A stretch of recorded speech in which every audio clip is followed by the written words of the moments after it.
We look at the destination, where are they going, who is going, and then what are they doing?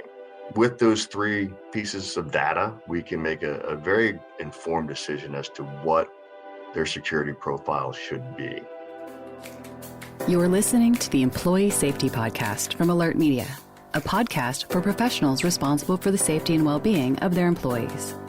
Each episode features an interview with a leader in employee safety to discuss how to protect your employees from a wide array of threats, from severe weather to a global pandemic. Let's get into the show.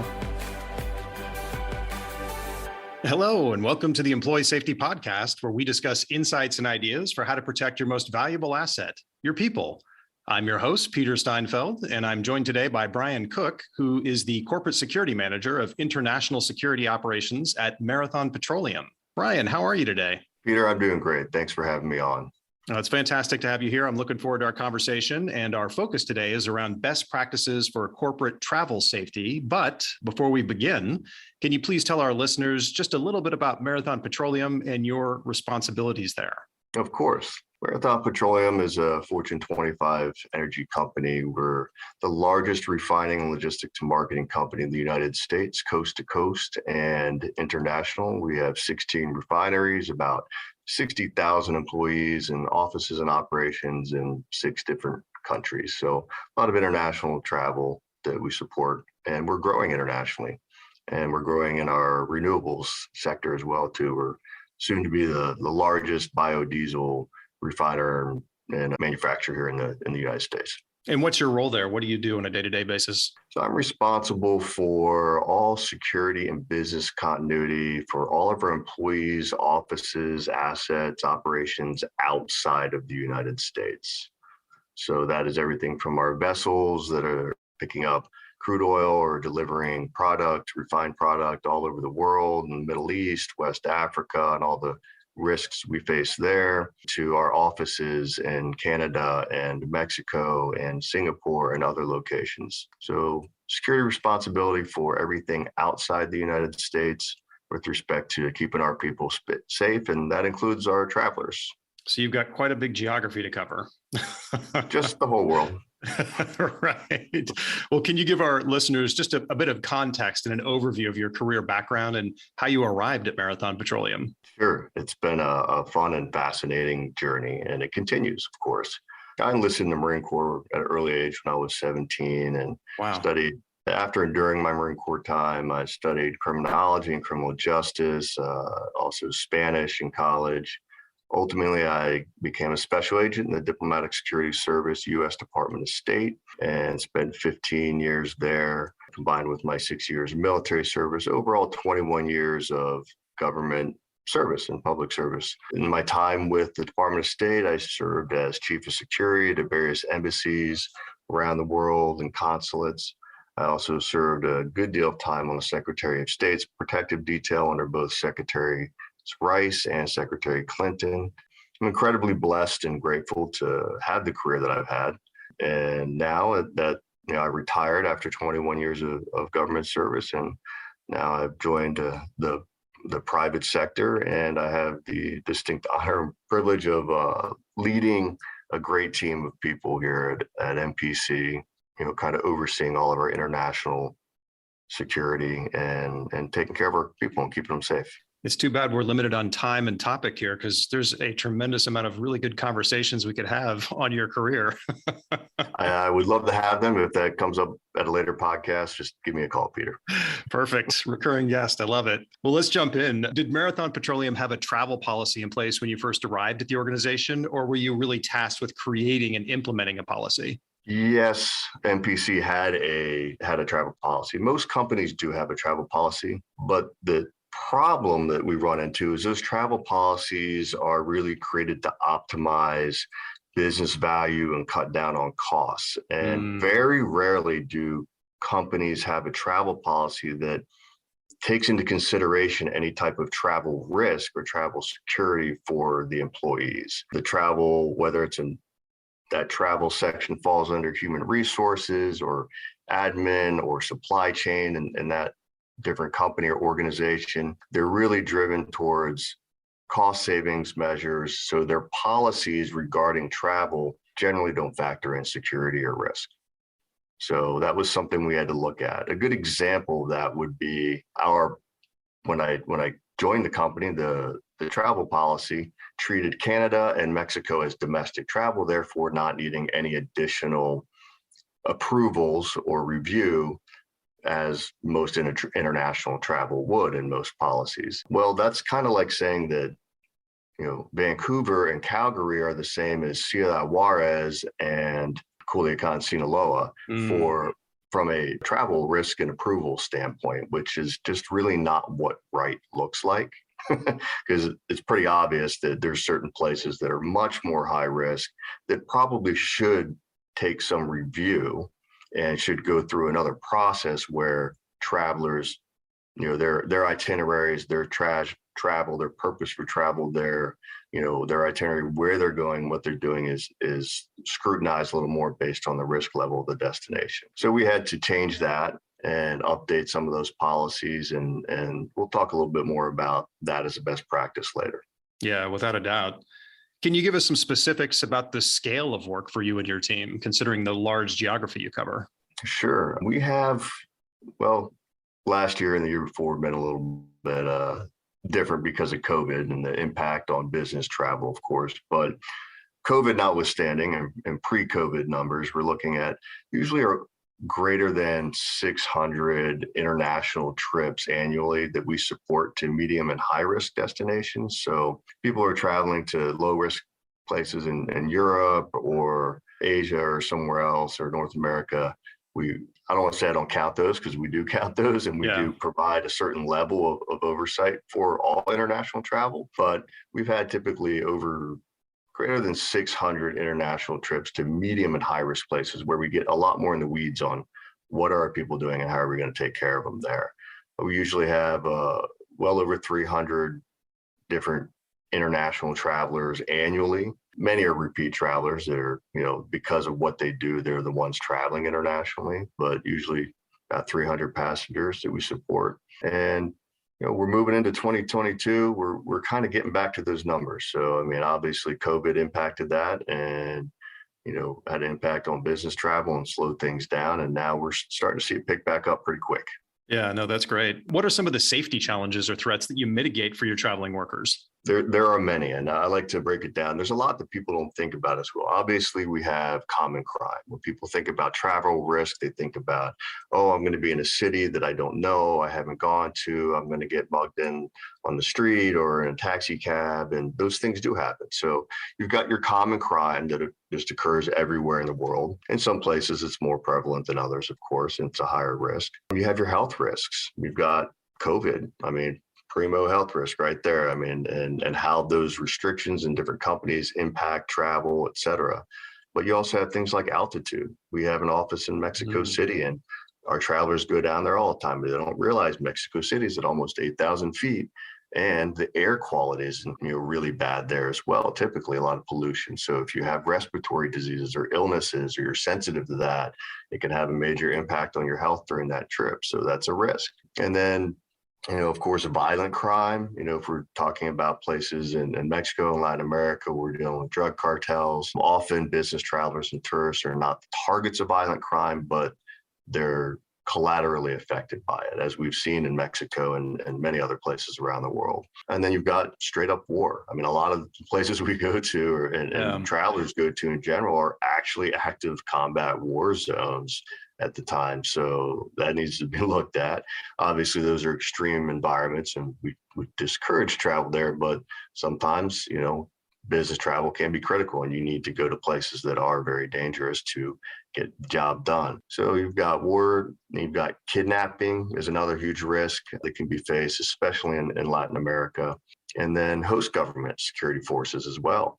Not every country in the world out there is friendly towards business, foreign investment, Westerners and or Americans, or they see, a U.S. citizen traveling on business in their country as a representative of America, and they're going to want to, target them or hold them or detain them for political purposes or reasons. So that's a risk as well. And we've got environmental risks, earthquakes, hurricanes, tsunamis, volcanoes. I mean, there's just so many risks that are out there that can affect travelers and either just impact their travel or actually, become a grave risk to that traveler themselves or a risk to the company. So we get into things like cybersecurity and IT risks as well.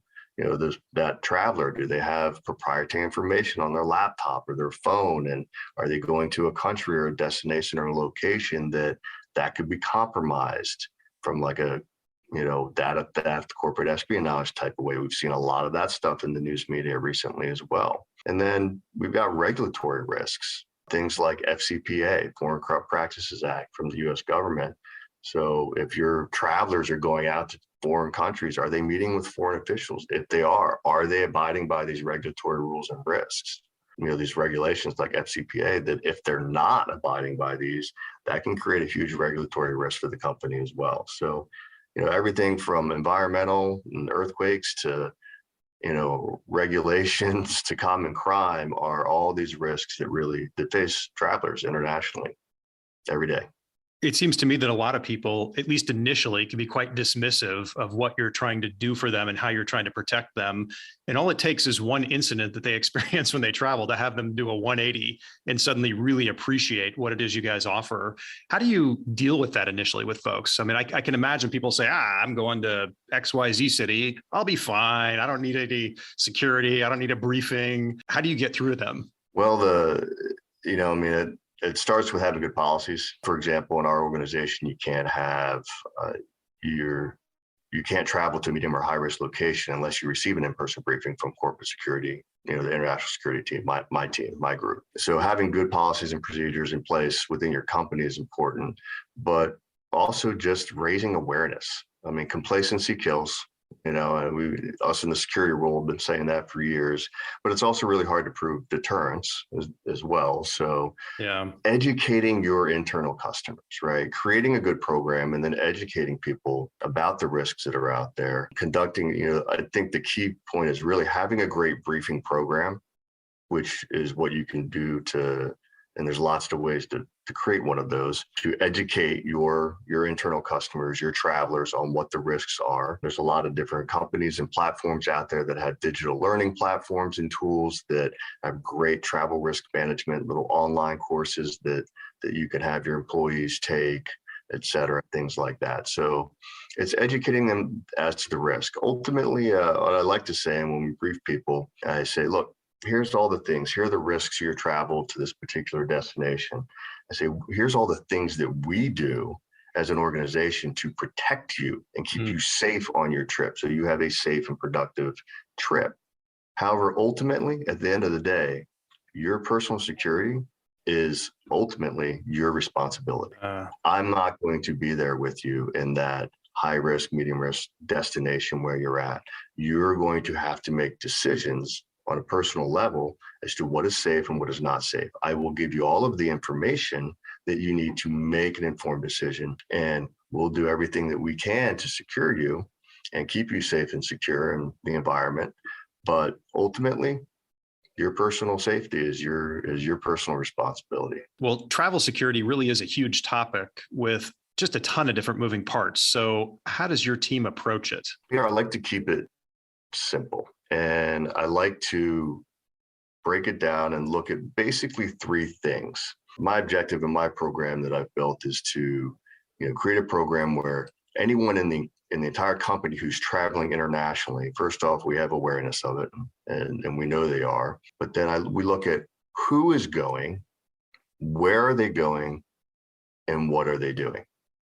Based on those three things, we can determine what the risks are. What are the risk levels? What are the risks to this person, to their trip? And then what are the things that we can do to mitigate those risks? And there's a spectrum of that. Yeah. If you've got a lower level or mid-level executive that's traveling to a conference in the UK, is very different than, say, our CEO is traveling to Ciudad Juarez to have a grand opening event, big public event, where they're going to be speaking at it alongside of the mayor and the governor. I mean, two entirely different risk profiles. Yeah. That being said, we have to look at, so we look at the destination, where are they going, who is going, what level of security may or may not be needed, and then what are they doing? With those three pieces of data, we can make a very informed decision as to what their security profile should be. And that could be anything from they just receive an email with a pre-travel advisory that says, hey, here are the risks to health and safety and crime in your destination. Call us if you need anything. That would be at the low end of the spectrum, right? And then at the high end of the spectrum would be, oh, you're going down there. Okay, well, we're going to have, armored vehicles and guys that are armed pick you up and transport you from point A to point B, and you're going to have bodyguards everywhere you go, right? So there's a whole spectrum and range in the middle there. Those are the two extremes, of course, but it doesn't exist in just, one realm. It's, a properly run and created program has a whole spectrum of risk mitigation. I think our listeners would be pretty interested in this. So let's dig in a little bit deeper. Can you describe the process for setting up safe travel for your employees? Specifically, like what are the steps from an employee getting approval for a trip through all the way back to arriving home from the trip? How do you go through this? Sure. Well, you need to have awareness first that people are traveling, right? I mean, if you haven't set up the policies and the platforms and stuff in your organization to even know that people are traveling, then you need to start there, of course. But once you have that, you realize people are traveling, and then we have a international travel checklist. And if, say, for example, Peter, you're going to be traveling to Peru, you're going to Lima on a business trip. So you're going to go in, you're going to fill out this international travel checklist. What that is going to do is you're going to fill out, all your basic itinerary stuff, where you're going, what you're doing. And then that list will go out to all of the stakeholders.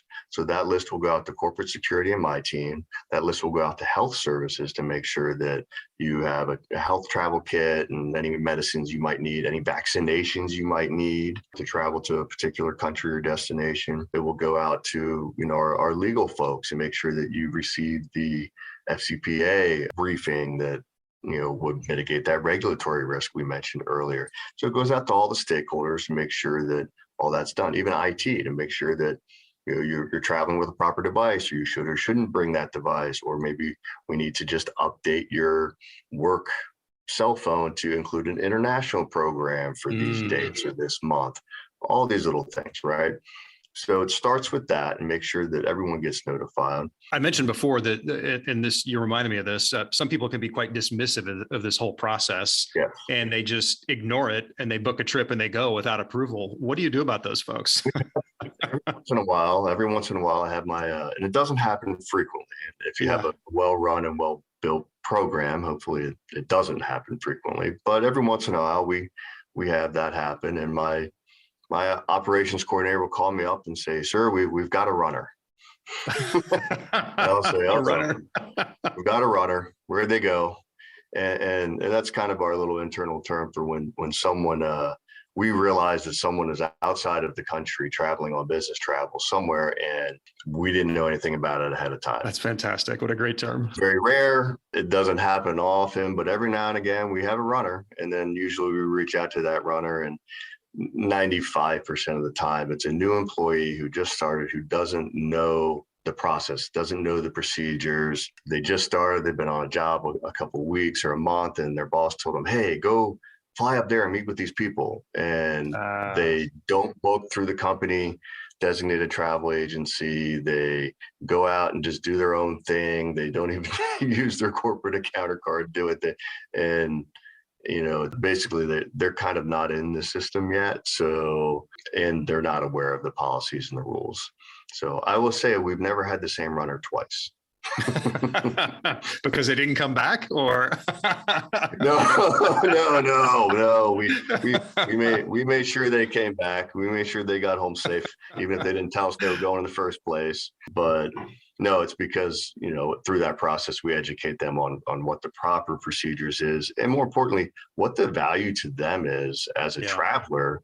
And honestly, the employees really like it. Once they get briefed by my team, and once they understand who we are and what we do and how we're tracking and following their travel at every level, whether it's just the itinerary or if we're actually tracking them via an app on their phone, which is another type of thing that we can do and we use, they're actually very grateful. We've had really fantastic experience with our internal customers, and they're very grateful. They're very thankful for the information we provide, and it makes them feel safe, and it makes them feel like the company really cares about them and values them as a person, as a contributor, as a leader, whatever their role is, and wants to take care of them, wants to make sure that they get home safe. Oh, that's really great. Well, in your mind, what are the fundamentals of travel risk management you'd recommend to any organization with traveling or dispersed workers? I would say that a properly run travel risk management program really resides on three things. I like to say that a program equals people plus policies plus platforms. And you have to start with people. You have to have people who are experienced, who know the risks, understand risk and risk management and security. So you need professionals in that field, and people who are also passionate about this. Shout out to my operations coordinator, that I know that she doesn't sleep well at night, or probably doesn't even go to bed at night until she knows that that employee who is traveling out to that high risk part of Mexico is secure in their hotel or back in their residence, and that mission is complete, and that they're safe. Mm-hmm. So having people who are passionate about this is important. And then policies, like we talked about before, the company's travel policy is huge. Company's human resources policies are huge. When we get into that, we get into duty of care. And then the platforms give you the awareness. If you don't know your people are traveling, then how can you assess the risk of the location that they're going to, or otherwise mitigate those risks? So using various different platforms that are out there that tie in with APIs to your global travel company, et cetera, that give you that awareness of where people are, where they're going, and what risk events may potentially impact them or their travel. So people, policies, and platforms. Again, I like to keep it simple. Mm-hmm. No, that's fantastic. And I actually would like to dig in just a little bit before we end here on duty of care, because It's a confusing topic for a lot of folks. For those of you unfamiliar with it, it's this both moral and legal concept that when someone is on your premise, or you're responsible for them because they're an employee and they're working for you, that you have a duty to protect them. So a lot of people don't know how far to take that duty. So what are your thoughts on that? Well, fortunately for us in the travel risk management world and industry, we're in a very exciting time, because as of a couple of months ago, there was a new international standard released, ISO 31030. So ISO 31030, I call it. And that is the international standard for travel risk management. And prior to this ISO being released, all of us in the industry relied on a lot of experience and a lot of best practices. And that worked. And we have a lot of experience and we have a lot of best practices, but this ISO is fantastic, and it takes a lot of that experience, a lot of that best practices, and it codifies it in a way that if you were to join an organization or be tasked with creating a travel risk management program, this would be a fantastic blueprint for it. It takes all those best practices and just years of experience and knowledge of the industry, and it puts it down there in a very kind of easy to understand way of, these are the things that are important, and this is why they're important. From a duty of care standpoint, like you said, it's both in some places, it's a legal obligation. There's laws in the UK, for example, that require employees to have and publish and have policies of duty of care, what their duty of care is for their employer. In the US, the closest thing that we have for duty of care is OSHA, and that requires employers to provide a safe workplace for their employees, of course. But I think a lot of times too, especially on the international level, there's an ethical duty of care. Companies, especially companies that want to retain and attract good talent and great employees, they have to demonstrate, not just say it, but actually show through their programs, through their corporate security departments and what they do, that they value, they care about their employees, and that they want to protect them, that they want to keep them safe, that they're both morally and ethically and financially invested in doing that, and that they see the value in that. Well, we do like to close out each episode by asking our guests to provide the listeners with a piece of advice or some kind of lesson learned that they can take back to their organizations to make an immediate impact. So in your opinion, how can the audience improve their travel policies or travel risk management programs immediately? Start by building cross-organizational teams and units. If you are trying to build and manage and oversee a travel risk management program in your organization, and you're just trying to do that within your little corporate security world, you will fail. You need to engage all the stakeholders. You need to work cross-organizationally, typically with human resources, with legal, with supply chain, or whoever, wherever your travel policy and travel department resides, health services, all of the other entities that are stakeholders that kind of have a dog in this fight, and more importantly, just really have value to add to this program overall. So work cross-organizationally. And when you're developing this travel risk management program, keep in mind that security done right is a well-tailored suit. It's not something just bought off the rack. So you have to look at every single traveler, who's going, where they're going, what are they doing, assess the risk, and then very specifically mitigate that risk to that traveler, that trip, that journey. Well, that's fantastic. Thank you so much for being on the show today. We really appreciate all of your time, expertise, and advice. Thank you very much, Peter. I appreciate it. It was my privilege, my honor, and I'm very grateful for doing your program and this podcast, and that you can spread all this good information and knowledge to keep everyone safe out there. Yeah, absolutely. And thanks for participating and contributing. If anyone out there listening has follow-up questions or just wants to connect with you, what's the best way for them to find you? They can find me on LinkedIn. That's Brian Cook, Brian with an I, Cook with an E. And they can connect with me through LinkedIn. Well, thanks again for taking time to join us on the Employee Safety Podcast. And for the rest of you out there, remember, nothing ever goes 100% according to plan in an emergency. So communication is incredibly important. If you can't communicate, you can't recover. Until next time. Alert Media is changing the way your leaders and response teams connect and communicate effectively when seconds matter. We provide our customers with a comprehensive solution for monitoring threats around the world and deploying fast, effective emergency communication. You need a panic-proof solution for high-stakes moments. In just a few clicks, your team can send a multi-channel notification to an impacted group of people and confirm their safety immediately. When employee safety is at stake, don't just communicate. Connect and confirm with a robust emergency communication solution. Visit alertmedia.com for more information. You've been listening to the Employee Safety Podcast.